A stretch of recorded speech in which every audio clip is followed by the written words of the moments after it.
बिजनौर हलचल। आज दीपावली का पर्व है। इस पर्व पर आप देशवासियों को क्या संदेश देना चाहेंगे?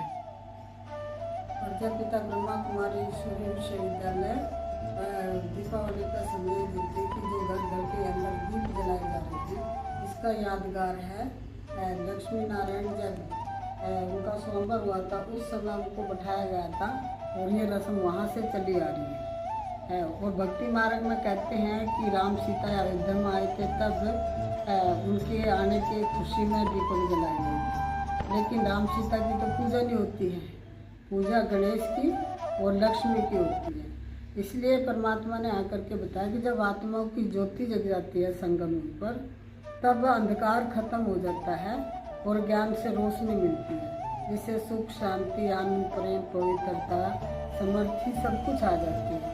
तो परमात्मा आकर के इस समय हमें ज्ञान से, ज्ञान के दे करके ज्ञान की, धन की लक्ष्मी बनाता है। जो कि समझ होगी ज्ञान की, तभी हम धन को सदुपयोग कर सकते हैं। तो परमात्मा आकर के हमारे आत्मा की पहले ज्योति जगाता है। लगातार ये 3-4 प्रोग्राम है, लगातार त्यौहार चलते। पहले चलती धनतेरस। धनतेरस का अर्थ है कि हम परमात्मा से ज्ञान रूपी धन लेकर के अपने जीवन को सफल बनाएं। आज मैं बुद्धि को स्वच्छ बनाए। मनुष्यों ने बुद्धि को स्वच्छ तो नहीं बनाया, लेकिन बाहर मार्केट से बर्तन ले के अपने घर में रखते हैं। लेकिन उन बर्तनों की बात नहीं थी, ये बुद्धि रूपी बर्तन की बात है। परमात्मा आकर के जब हमारी बुद्धि का शुद्धिकरण कर देता है, तो आत्माओं की ज्योति जग जाती है।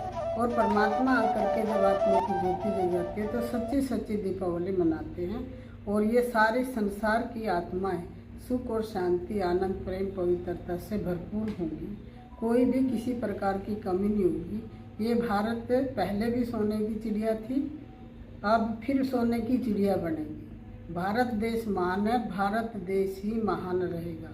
क्योंकि कितना भी धनाकड़ व्यक्ति है, लेकिन सारे हैं जो भी बने हैं, भारत तो एक माँ है ना, माँ से ही तो सारे देश विदेश बने हैं। तो परमात्मा आकर के फिर भारत की ही रक्षा करता है।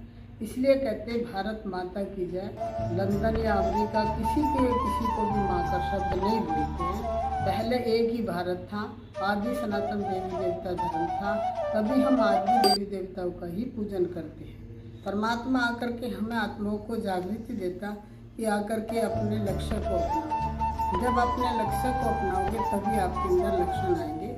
लक्ष्य हमारा है नर से नारायण और नारी से श्री लक्ष्मी पद की प्राप्ति करना। क्योंकि गृहस्थ ही सबसे बड़ा आश्रम है। जब हमारा गृहस्थ ही आश्रम बन जाएगा, तभी ये संसार में जय जयकार होगी और हाहाकार खत्म हो जाएगी। इन्हीं शब्दों के साथ मैं अपनी वाणी को विराम देती हूँ।